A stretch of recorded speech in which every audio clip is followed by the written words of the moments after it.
Love Peter. We all love Peter. Yeah. I bet you love Peter as well at home. Brilliant. And we're joined now by children's author Michael Rosen and Jane Whitbread, who's the founder of the Schoolreaders literacy charity. Michael, I hope you have heard some of that report we put together with Peter and the children he was talking to. How important is that connection that Peter has with the children, and how valuable is it to both of them, the time that they spend together? Incredibly important. I mean, we often think of reading as just simply reading, but in actual fact what you've got is a community there, the word that he used. You've got relationships.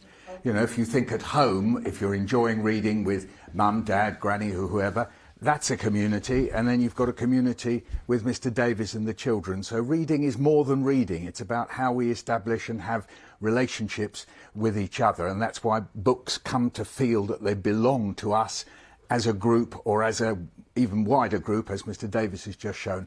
I can only applaud it. I mean, it's quite an extraordinary story. It's wonderful. It is. I mean, it'd make a lovely novel, wouldn't it? And it's true.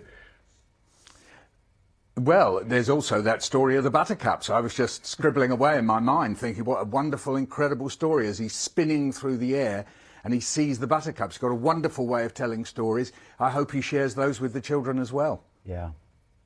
And Michael, what needs to be done so that we have more people like Peter who can volunteer their time and go and spend these precious moments with children? Because I know lots of mums and dads busy, you know, getting home from school, cooking tea, perhaps, you know, sorting homework out. Reading is so precious, isn't it? But time is so short at the moment. How do we make the situation that Peter has happen more across the country? Well, there are various charities involved in trying to get adults into schools helping children with reading. But of course it must be the school. You know, schools are very precious places, and the teachers are the guardians of those places. They have to set up arrangements with parents, grandparents or friendly adults and so on, and there must be all the safeguards in place for that. So it's something that has to be arranged and thought through. If you like to have a reading for pleasure policy, reading with children policy, that the schools have to put in place, and sometimes working with the charities that do that already. Michael, we'll come back to you in just a moment, but Jane, you are one of those charities, aren't you? Where you go into schools and read with kids. I saw you with almost a tear in your eye watching that film. It's lovely. Wasn't it wonderful? Yeah. Well, it's just incredible how much the difference Peter is making just from a little bit of time going into school. And zooming out from Peter and that school, what is going on across the country? How much of this is normal in our schools? Well, 1 in 7 primary schools in the country have registered with Schoolreaders, asking for our volunteers. So that shows you the degree of the need for this additional support. And it's the reason partly is because children are not getting, as Michael was saying, enough. It's time with an adult listening to them read. And the lovely thing about Schoolreaders and other volunteers going into school is it's a different relationship. Again, as Michael was saying, it's part of a community. It's building a relationship with the children that is different to the teaching staff. They're there for the enjoyment of the reading, more importantly than the ability of the reading. And it's a two-way relationship. That's what struck us, wasn't it, watching that film? Peter says he feels 10 foot tall. The kids clearly feel 10 foot. They're both enjoying this whole experience, this exchange. Absolutely. It's the encouragement, it's the praise, and love of reading, enjoyment of reading has been shown time and again to be the most important factor in future opportunities, not actually reading ability. So by getting children to enjoy books, enjoy words, being creative, that makes the big difference. And then they can go on to learn. Michael, I'm interested to know, I know that with your own books, you don't necessarily always say that they're for a particular age group or put any limits on it. If somebody wants to read to their child or any child, how important is the story? How important is the book? Or is it more about the connection? It's both. I mean, in my mind, there's a magic triangle, isn't there? There's the book, there's the child, and then there's the adult, whoever that is, who's sharing the book. And there's like a a sort of whiz round of emotions between the three, between the book, the adult, the child, all round like that. So you've got that sort of magic triangle. And it's terribly important to give children some choice. So if you go to libraries, you can borrow 10 books with the child. The child can choose whichever book they want to reread.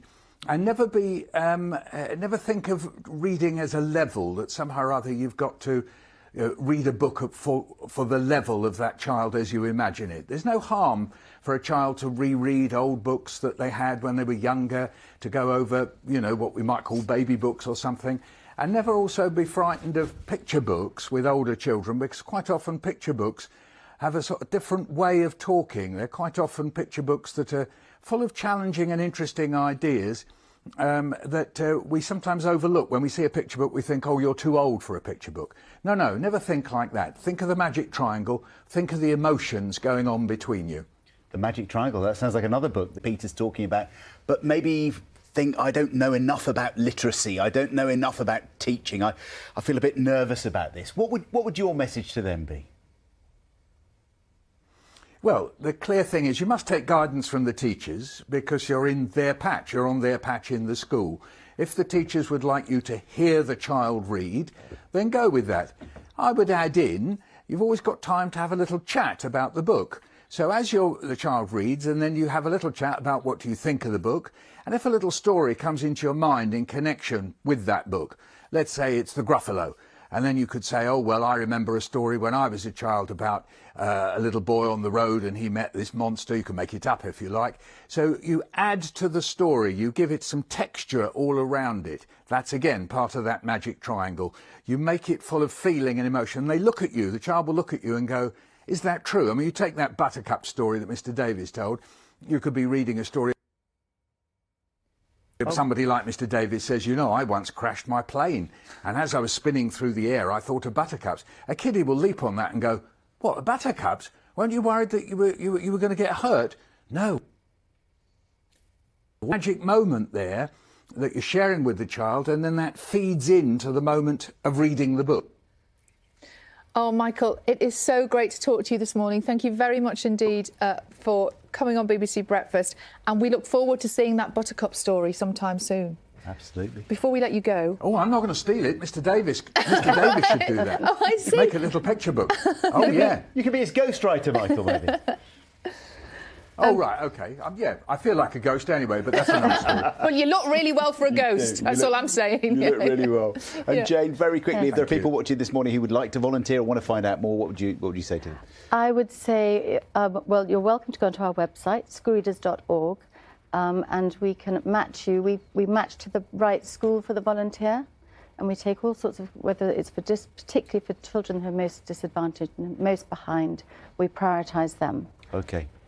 I suspect you're going to have quite a lot of messages today. I hope so. A lot of people I hope inspired by so. Peter Davies. Thank you so much for coming in.